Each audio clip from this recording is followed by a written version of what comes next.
တခေတ်တစ်ခါကဂျပန်ကနေမြန်မာပြည်ကိုတင်သွင်းလာတဲ့ SUV ကားတွေထဲမှာလူကြိုက်အများဆုံးကားကိုပြပါဆိုရင် Toyota Hilux Surf တွေပဲဖြစ်ပါတယ်။ဂျပန်မှာ Hilux Surf ကို train ၄မျိုးနဲ့ရောင်းချခဲ့ပါတယ်။ SSR Standard Body, SSRX Luxury Standard Body, SSRV Wide Body, SSRG Wide Body Plus Full Option တို့ဖြစ်ကြပါတယ်။မြန်မာပြည်ကိုတင်သွင်းလာတဲ့ကားတွေမှာတော့ SSRX နဲ့ SSRG တွေအများဆုံးတွေ့ရပါတယ်။ SSRG ကတော့ Full Option ဖြစ်ပြီးကျုံးခွက်တွေ Sunroof တွေ Original Now Spoiler အကြီးတွေငကိုမူလ16လက်မတာယာ site အကြီးစတာတွေပါဝင်နိုင်ပါတယ်။ဒီကိုသွင်းလာတဲ့ Japan Domestic Model တွေမှာ Engine 3မျိုးရှိပါတယ်။ 2.7 liter 3RZ FE ဓာတ်ဆီ Engine 3.4 liter 5 Freeze FE Freeze 6 ဓာတ်ဆီ Engine နဲ့ 3.0 liter 1KZ TE Turbo Diesel တို့ဖြစ်ပြီး2000ခုနှစ်နောက်ပိုင်းမှာတော့ Diesel Engine ကို 3.0 liter 1KD FTV Comore Engine နဲ့ပြောင်းလဲခဲ့ပါတယ်။ Transfer Gear တွေအနေနဲ့ H2, H4,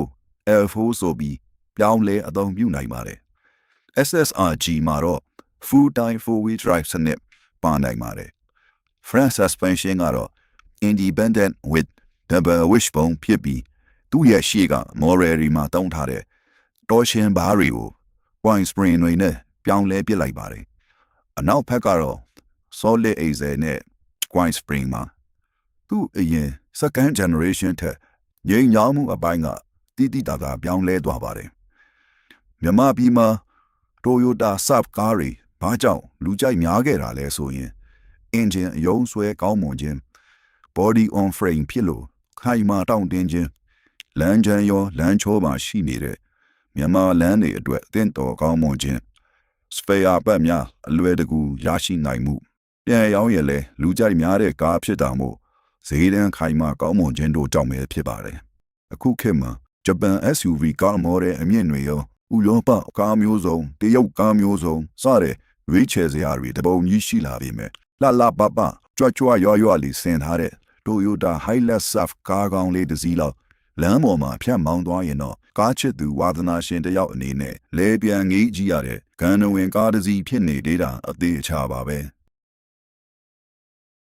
Land Cruiser ရဲ့တမိုင်းကြောင်းမှာ80 series ဟာအရေးပါဆုံးအလဲအပြောင်းတစ်ခုဖြစ်ပါတယ်။1990ပြည့်နှစ်အစောပိုင်းမှာစတင်မိတ်ဆက်ခဲ့ပြီးသူ့အရင်ကထွက်ခဲ့တဲ့60 series ကနေခင်မီပြီးစိန်ခံကားဆန်တဲ့ပုံစံကိုကူးပြောင်းလာခဲ့တဲ့ model တစ်ခုပါ။ဒီကားဟာလမ်းချမ်းသုံး off-road စွမ်းရည်နဲ့တက်တောင့်တက်တာရှိမှုနှစ်ခုလုံးကိုပြီးပေဆုံးအောင်ပေါင်းစပ်ထားနိုင်တဲ့ပထမဆုံး Land Cruiser လို့ဆိုနိုင်ပါတယ်။ J80 ကိုစတင်မြင်လိုက်တာနဲ့တိတာစီတာကတော့လုံးဝနဲ့ကိုယ်တင်ပါပဲ။အရင် model တွေရဲ့တောင်တင်းခိုင်မာမှုကိုမပြတ်စေပဲလေခွင်းအားကောင်းမွန်အောင်ပြုပြင်ထားပါတယ်။ကြီးမားကျယ်ဝန်းတဲ့ကိုယ်တယ်ကြောင့်လူ9ယောက်10ယောက်အေးအေးဆေးဆေးလိုက်ပါစီးနှင်းနိုင်ပါတယ်။ရခင်60 series တွေမှာ leaf spring ကိုသုံးခဲ့ပေမဲ့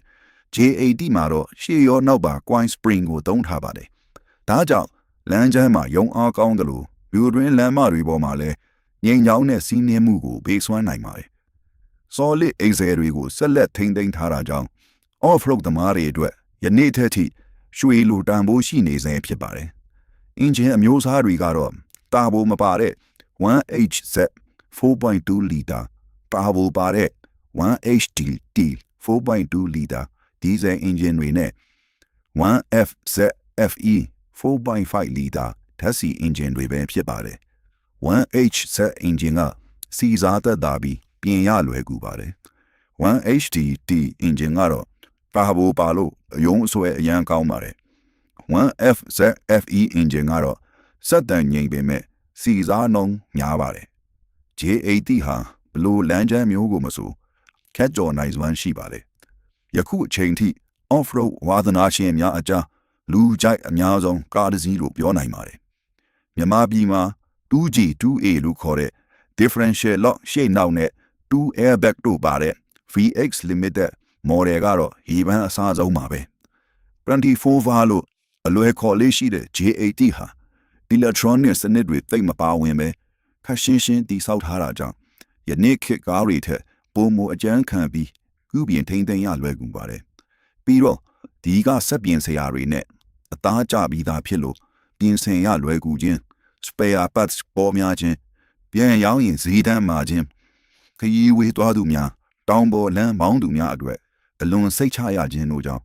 off-road ဝါဒနာပါသူတယောက်ဒါမှမဟုတ်စိတ်ချရတဲ့ခရီးသွားပေါ်တယောက်ရှာနေသူဆိုရင်တော့ J80 ကအကောင်းဆုံးရွေးချယ်မှုတစ်ခုပါပဲ